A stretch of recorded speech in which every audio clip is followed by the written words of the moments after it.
Monsieur Prigogine, vous savez certainement que pour Spinoza, le hasard, ça n'est guère que l'ignorance de la nécessité. Par ailleurs, quelqu'un comme Einstein avait dit Dieu ne joue pas au dé.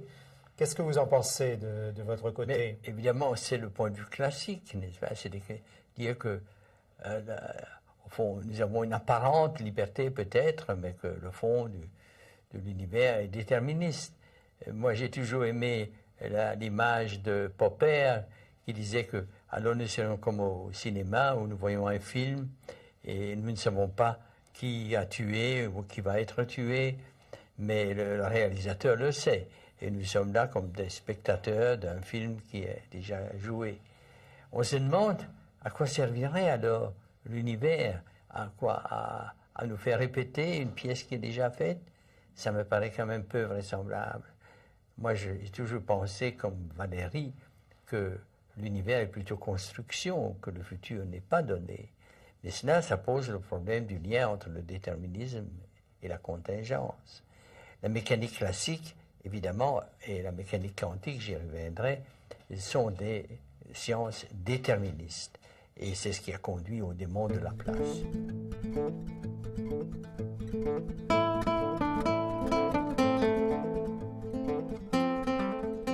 Mais d'un autre côté, depuis l'Antiquité, l'idée de probabilité est apparue. Elle est apparue très modestement avec les jeux. Je viens de Grèce maintenant, j'ai vu au musée d'Athènes, ou de Saloniki, des dés tout à fait modernes, donc ils jouaient aux dés. Et une fois qu'on sait jouer aux dés, on a l'idée de probabilité. Et quand Einstein dit Dieu ne joue pas aux dés, il a probablement aussi raison, parce qu'un univers purement aléatoire est aussi une chose inconcevable. En fond, il faut trouver le chemin étroit entre déterminisme et aléatoire. Alors, la notion de probabilité a une notion très modeste, parce qu'elle est d'abord associée au jeu de hasard, et ce n'est que beaucoup plus tard, je pense que c'est au XVIIe siècle, en gros, qu'il y a une théorie de probabilité qui commence à se dégager avec Pascal et avec d'autres, et puis qu'elle est appliquée au gaz, par exemple, à des ensembles de particules pour donner l'équation des gaz parfaits. La pression est une notion d'ensemble statistique, la température est une notion statistique. Et alors, elle pénètre successivement dans de plus en plus de domaines. Et comme physicien, je vois finalement quelque chose comme une révolution probabiliste. Révolution probabiliste. Et ce que je voudrais montrer dans ces entretiens, c'est qu'aujourd'hui, la probabilité n'est plus une mentalité, un manque de connaissances, mais qu'elle devient associée à la manière dont l'univers évolue. Donc que les lois contiennent un élément de probabilité intrinsèque qui n'a rien à faire avec le fait que nous savons ou nous ne savons pas, que ce n'est pas un état d'esprit, que c'est quelque chose de beaucoup plus profond. Et c'est ce qui évidemment explique la possibilité de nouveauté. Au fond, nous voulons expliciter la rationalité du clinamen. Le clinamen a apparu d'abord comme quelque chose de contraire à la raison. C'est un phénomène surajouté, n'est-ce pas? Et nous voulons maintenant arriver à comprendre pourquoi il y a des phénomènes aléatoires dont Lucrèce et Épicure parlaient. Alors, les probabilités ont fait leur grande entrée en physique avec la théorie statistique de la thermodynamique, et grâce à Gibbs et grâce à Einstein, ils parlaient d'ensemble. Il considérait donc non plus une trajectoire, mais beaucoup de trajectoires. Mais il considérait cet ensemble par suite de notre ignorance, parce que nous ne savions pas quelles étaient les conditions initiales de toutes les particules que nous devions considérer à la suite de notre ignorance des ensembles. Donc, et une fois qu'on a une théorie probabiliste, alors le passage à une théorie dirigée dans le temps devient facile. Ça, c'est le développement de la théorie moderne des probabilités. Une fois qu'on a des probabilités de transition, ce qu'on appelle les chaînes de Markov, on arrive à un état final. Donc il y a un lien. Et ce lien apparaît très clairement depuis Boltzmann, donc il y a 120 ans en gros. Boltzmann est au fond influencé par Darwin. Et Darwin, c'est l'introduction des probabilités en biologie. Les probabilités jouent un rôle absolument fondamental, puisque l'évolution se fait par fluctuation. Et puis par mutation. N'est-ce pas? Oui, par fluctuation, au hasard des probabilités. Et, n'est-ce pas, et finalement, le milieu amplifie l'une ou l'autre des possibilités. Mais donc, il y a quelque chose de très, très important dans Darwin, c'est que la biologie devient une biologie de population et que pour décrire ces populations, il faut des probabilités. Nous avons déjà parlé dans notre entretien de la physique classique. La physique classique, j'ai parlé des lois de Newton, mais la physique classique nous a aussi laissé l'héritage de l'entropie. L'entropie, c'est une grandeur qui croît d'une manière monotone dans un système isolé qu'on associe d'habitude à une probabilité croissante. Mais la chose importante, c'est qu'elle a une flèche du temps. Elle a une flèche du temps. Et cette flèche du temps est liée à tous les phénomènes irréversibles, comme la conduction de chaleur.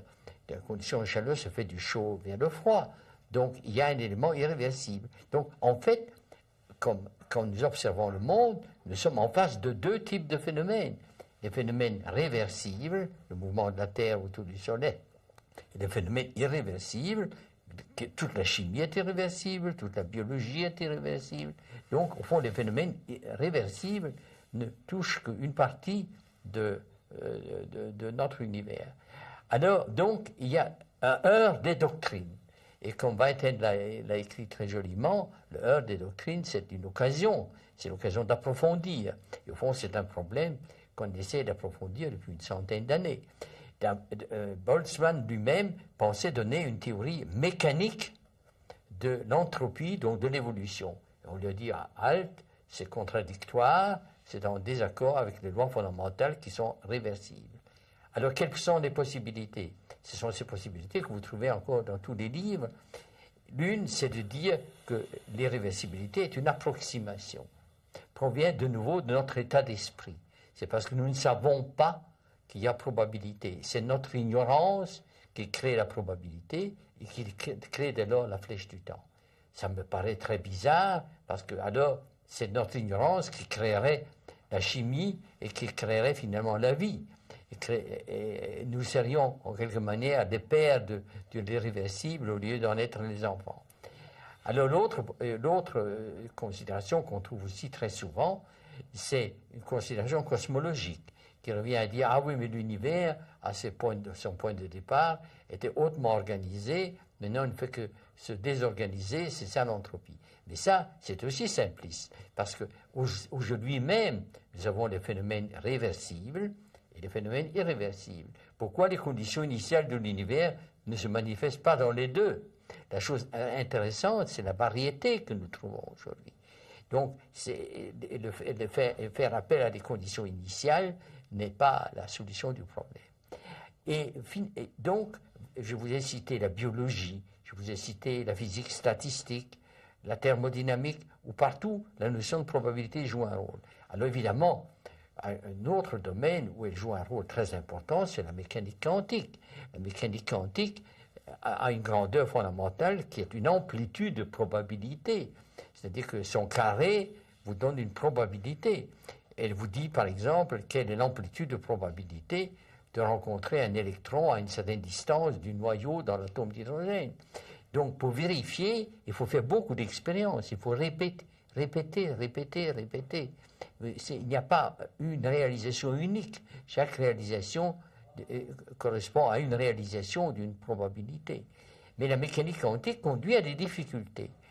Elle contient bien l'amplitude de probabilité, et cette amplitude décrite est donnée par une équation déterministe, de nouveau, et réversible dans le temps. Or, il faut de nouveau introduire quelque part l'irréversibilité. On l'introduit par le collapse, en anglais, de la fonction d'onde. Donc, on arrive à une description dualiste, où il y a d'un côté la fonction de Schrödinger, l'équation de Schrödinger, de l'autre côté, le collapse de la fonction d'onde. Donc, il y a aussi quelque chose de peu satisfaisant.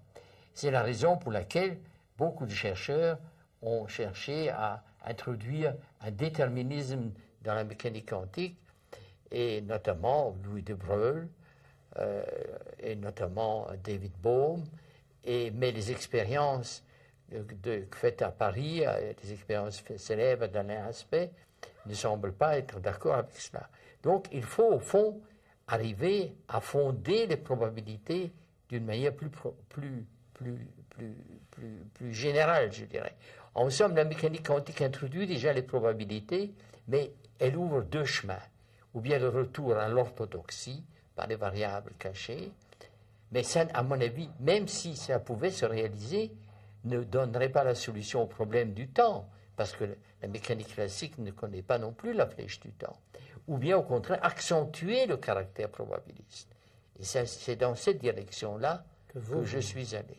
C'est-à-dire qu'il faut arriver à ce que j'aime bien appeler une voie étroite entre le déterminisme et l'aléatoire. Le déterminisme est aliénant, parce que le déterminisme nous rend en quelque manière, fait de nous des marionnettes. Et ça n'a aucun sens. Au fond, il empêche, je dirais, la coexistence de ces deux projets que les Grecs avaient déjà formulés, l'intelligibilité de la nature et un monde humaniste, un monde de valeurs dont nous avons besoin dans notre vie sociale. Si le monde est déterministe, la notion de valeur n'a aucun sens. La notion de valeur implique des choix, implique une éthique. Donc je crois qu'il y a une liberté.